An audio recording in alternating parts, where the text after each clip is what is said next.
Hola, bienvenidos y bienvenidas a este espacio que tenemos en Adipa, a este blog sobre el impacto de las experiencias de abuso y su abordaje clínico. Esto está relacionado a un curso que va a impartir Roxana Parra. Ella es psicóloga y tiene un magíster en terapia cognitivo-social, ¿verdad? Sí, hola, ¿cómo estás, Cata? Bien, ¿y tú? Gusto de saludarte. Igualmente. Mira, qué mejor que partimos por lo básico y por qué no me cuentas un poquito a qué llamamos abusos y qué tipos de abusos existen. Bueno, existen muchos tipos de abuso, pero en general se pueden diferenciar o clasificar dependiendo del tipo, en términos, por ejemplo, el abuso financiero, sexual, físico, psicológico. También se diferencia entre psicológico y emocional, por ejemplo. Hay diferentes formas, por ejemplo, la mutilación genital femenina también es una forma de abuso sexual. Y así, ¿no? El abuso en general toma muchas formas y, es muy extensa la gama y las formas que puede tomar en las maneras en que la gente abusa. Y de qué manera y a qué niveles puede llegar a afectar los distintos tipos de abuso a una persona. Bueno, si pensamos en en los diferentes tipos de abuso, también tenemos que tomar en cuenta la cantidad de tiempo en que la persona ha sido expuesta a situaciones de abuso. Tenemos que considerar cuáles son también las redes de apoyo que tiene esta persona, la edad en que el abuso sucede. Todo esto va a tener una implicancia en cómo la persona en la adultez va a estar ya viviendo con el impacto de las situaciones de abuso. Obviamente, las situaciones de abuso tienen una consecuencia inmediata, pero también voy a estar hablando de cómo en la adultez vamos a ver cómo las situaciones de abuso que a veces suceden por largo tiempo. Por ejemplo, uno de los ejemplos muy claros es cuando hay situaciones de abuso dentro de la familia, en particular dentro de una pareja, por ejemplo. A veces estos abusos suceden por largos periodos de tiempo. Yo he trabajado con mujeres sobrevivientes de abuso intrafamiliar que han estado 30 años en la relación, ¿no? Entonces, depende mucho de cómo la persona, cuán extenso es el periodo de abuso, la edad en que esto sucede. Va a ser diferente también cuando esto sucede en la infancia. Entonces, depende de todo eso, es cómo va a afectar en la salud mental del adulto. Y, y todo eso es lo que vamos a estar tomando en cuenta, así en grandes rasgos, cuando estemos hablando en el curso y cuando estemos considerando cuáles van a ser las diferentes modalidades de intervención de las cuales voy a estar hablando. Y una de estas consecuencias quizás en la salud mental de las personas puede ser, ¿no es cierto?, el estrés postraumático. Puede ser esta una de las consecuencias y por qué se da en los casos de abusos y a qué llamamos estrés postraumático complejo, en términos simples. Sí, el tema es profundo y es largo. Eh, Tiene que ver en parte con las definiciones que se han hecho sobre abuso, con las definiciones que se han hecho sobre estrés postraumático. Sabemos que el estrés postraumático fue identificado como tal después de la guerra de Vietnam, a partir del análisis y el entendimiento de lo que le estaba pasando a la gente que volvía de la guerra, ¿no? A partir de ahí vamos observando que también hay muchos elementos de comorbilidad. Entonces, cuando hay comorbilidad, significa que la persona también, por ejemplo, puede ser que está diagnosticada con un trastorno de personalidad límite, está diagnosticada con ansiedad crónica, etcétera, ¿no? Pero en paralelo a todo eso, las personas normalmente van a estar sufriendo una serie de síntomas que tienen que ver con flashbacks, que tienen que ver en general con las dificultades para eh, poder contener sus emociones, ¿no? Cuando una persona ha sufrido un terror excesivo, esto también les impide poder regular estas emociones, poder contenerlas, y a veces nuestro sistema queda hiperactivado con el miedo, ¿no? Entonces, a partir de una serie de análisis que se han hecho, a partir de una serie de discusiones que han habido sobre la manera en la que se está diagnosticando a las personas, la manera en que se está identificando que lo que les está sucediendo no significa solamente un problema, por ejemplo, de trastorno de personalidad, pero que tiene una raíz, ¿no? Que tiene que viene desde una historia vital que contiene situaciones de abuso o situaciones en general traumáticas. Entonces, a partir de ahí hablamos entonces del estrés postraumático, el complejo, que se presenta con morbilidad, básicamente. Ya. ¿Y cómo se evita que se presente este cuadro clínico de estrés Bueno, traumático? Bueno, yo creo que una de las cosas en la que voy a estar tocando también es voy a estar hablando sobre apego. Ya. Y naturalmente, desde la perspectiva del apego, yo siempre lo veo como el poder entender que todo lo que pasa en nuestra infancia va a sembrar una semilla para cómo va a ser nuestra salud mental en la adultez, ¿no? Y esto tiene muchos bemoles. La prevención es esencial. El trato desde el amor, desde el respeto, desde la validación del otro, desde el entendimiento mutuo, pero también sabemos que en nuestra sociedad y con todas las influencias que todos estamos viviendo, tanto los adultos como los niños también, vemos que, claro, lo ideal sería que tuviésemos en una sociedad que estuviera al tanto de lo que significa el cuidado respetuoso y de a partir de ahí entender que cuando estamos con nuestros niños estamos sembrando semillitas para el futuro de ellos y de toda nuestra sociedad. Porque sabemos, Felicity de Zulueta, por ejemplo, ella ha escrito varios libros y uno de ellos habla muy claramente cómo se pasa desde las etapas tempranas de abuso a situaciones de violencia en la adultez, ¿no? Como alguien pasa desde el ser abusado hasta ser una persona violenta en la adultez. Entonces ahí está el tema del apego que trae mucho a colación el cómo el niño es tratado y cómo son esas relaciones esenciales al inicio de nuestra vida.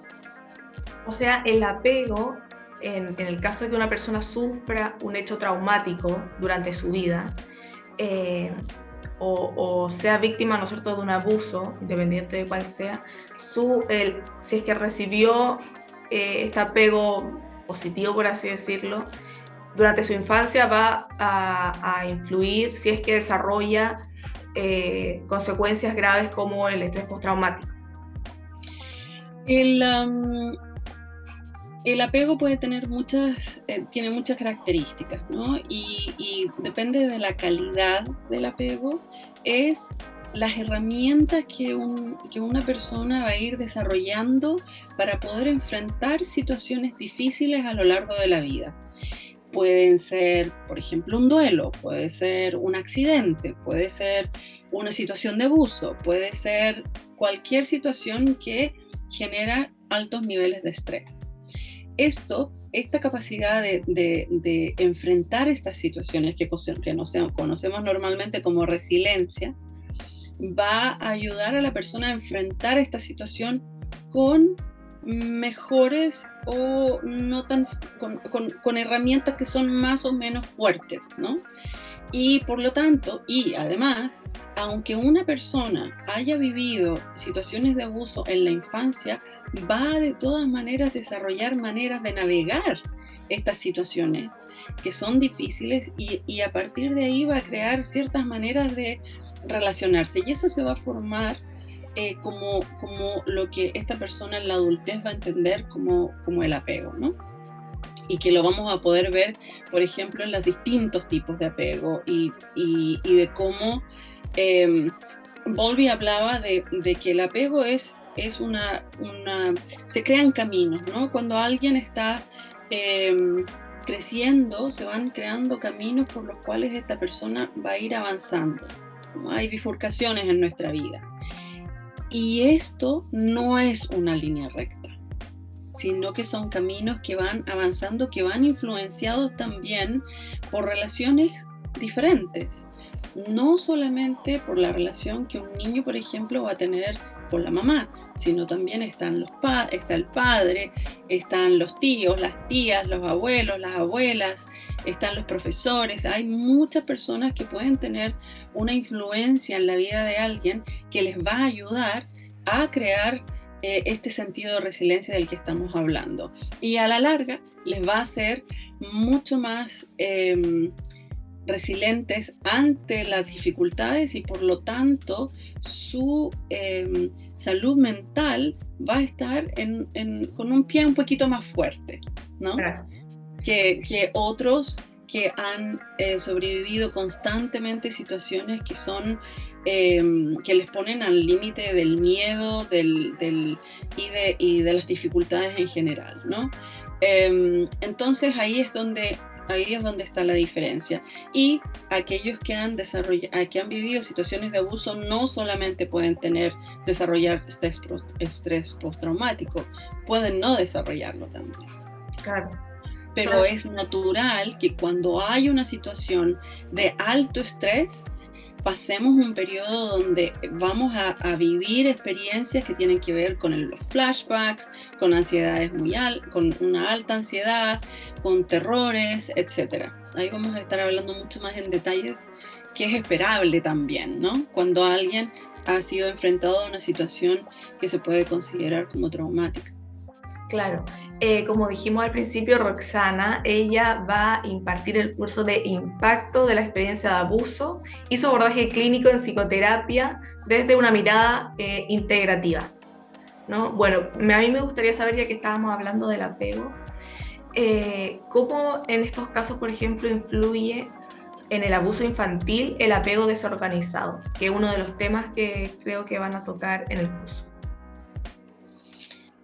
Bueno, el apego desorganizado es uno de los distintos tipos de apego que se describen a partir de las descripciones que ha hecho en un principio Mary Ainsworth cuando identifica lo que es el apego seguro. Luego más tarde, a través del desarrollo de diferentes análisis que se han hecho para entender el apego, surge lo que se entiende como el apego desorganizado. El apego desorganizado lo vemos como un estilo de apego donde el niño, al reunirse con la madre, después de estar en una situación que es la situación extraña, es una situación de laboratorio, donde el niño es separado, o el niño o la niña es separado de la madre, y luego se observa cómo el niño o la niña va a reaccionar al reencuentro con la mamá. Entonces, en el abuso desorganizado vemos que el niño o la niña les va a ser muy difícil poder calmarse. Y por lo tanto vamos viendo que las emociones son caóticas, son un poco desorganizadas en la forma en la que se presentan. Y iba a ser muy difícil para la mamá también sintonizar con el niño para poder traerlo nuevamente a un lugar donde el niño tenga una sensación interna de seguridad. Lo que pasa es que cuando estamos ante situaciones que son que nos están poniendo en situación de estrés, nuestro sistema de alarma se despierta. Y a partir de ahí es donde luego tenemos que, cuando hablamos de la dificultad de poder regular nuestras emociones, entonces se hace aún más difícil, ¿no? Y, y entonces es desde ahí que se entiende el apego desorganizado como una forma que presenta características donde la persona va a tener dificultades para organizar su experiencia, para contener sus emociones. Y cuando está ante situaciones difíciles le va a ser mucho más difícil reponerse. Y va a tener va a tener una manera de relacionarse con el otro que va a estar desde el acercamiento y el rechazo al mismo tiempo. Y en ese sentido entonces aparece como algo desorganizado. Y cómo, por último, ¿no es cierto? Nuestra última pregunta es cómo, a grandes rasgos, porque yo sé que esto quizá puede ser muy amplio, pero cómo se puede trabajar o cómo desarrollar un modelo clínico integrativo cuando se trabaja con adultos que en su infancia fueron víctimas de abuso. Bueno, yo hablo de un modelo integrativo y voy a estar hablando de un modelo integrativo en este curso porque me parece fundamental que no perdamos de vista que hay muchos elementos que van a estar impactando en el desarrollo de alguien. Entonces, traigo elementos sobre la teoría del apego, el entendimiento del impacto de trauma en el cerebro y cómo funciona nuestro sistema después que hemos estado expuestos a situaciones traumáticas y situaciones que incluyen situaciones de abuso. Otro elemento que influye en mi trabajo también es el feminismo. Y a partir de ahí entonces voy a estar pensando en estos diferentes pilares, ¿no? Y de cómo, por ejemplo, también la psicoeducación juega una parte importante en la manera en la que estamos trabajando con las personas que están sobreviviendo diferentes tipos de abuso y situaciones traumáticas, ¿no? No hay, sabemos que dentro del espacio de la psicoterapia no hay una herramienta que sea buena para todos. Por lo tanto, también la manera en la que yo voy a estar presentando mi trabajo, y es lo que he estado haciendo, es que está todo centrado en la persona, en las necesidades de la persona. Entonces, vamos a ver en el curso cómo vamos a poder desarrollar. Yo les voy a ir explicando desde la experiencia de cómo desarrollar no solamente de tener no solamente un modelo integrativo en tanto la intervención con el paciente, pero que también podamos poner atención a cuáles son los recursos de apoyo que hay para el terapeuta dentro de una organización también, ¿no? Entonces voy a estar tomando en cuenta como la organización como contenedor del terapeuta y por lo tanto el terapeuta como contenedor del paciente, ¿no? Y desde ahí viene esta noción de tener una aproximación integrativa, porque no hay solo una cosa, no solo una teoría que nos va a poder dar material para entender lo que está pasando con nuestros pacientes cuando ellos están enfrente nuestro y están viniendo a terapia con diferentes síntomas. Bueno, muchas gracias por esta entrevista. Espero que todas las personas que nos estén viendo ahora puedan aclarar sus dudas respecto al curso y que todos aquellos interesados no duden en vivir esta experiencia de aprendizaje con Roxana Parra, quien sabe muchísimo obviamente sobre el tema y plantea, ¿no es cierto?, este modelo integrativo para tratar con este tipo de consultantes y víctimas de abuso. Bueno. Sí, Cata, bueno, yo quiero unirme también a lo que estás diciendo tú, porque he estado trabajando por casi más de 15 años ya en este tema, liderando diferentes equipos terapéuticos, escribiendo guías para terapeutas para trabajar con sobrevivientes de diferentes tipos de abuso y trauma. Así que estoy súper contenta, yo soy chilena y vivo en Londres y toda mi experiencia la he desarrollado acá en Londres y estoy deseando compartir con los colegas de allá y saber también cuáles son sus realidades y cómo ellos están trabajando en sus respectivos contextos. Así que sí, estoy súper entusiasmada con el curso y deseando poder transmitir todo lo que yo he estado aprendiendo, pero al mismo tiempo que podamos tener un espacio de reflexión conjunta que sirva a todos para tener las herramientas que necesitan dentro de los contextos en los que ellos estén trabajando. Excelente. Bueno, de nuevo muchas gracias y que tengas un muy buen día. Tú Gracias. también. Muchas gracias. Hasta luego. Chao.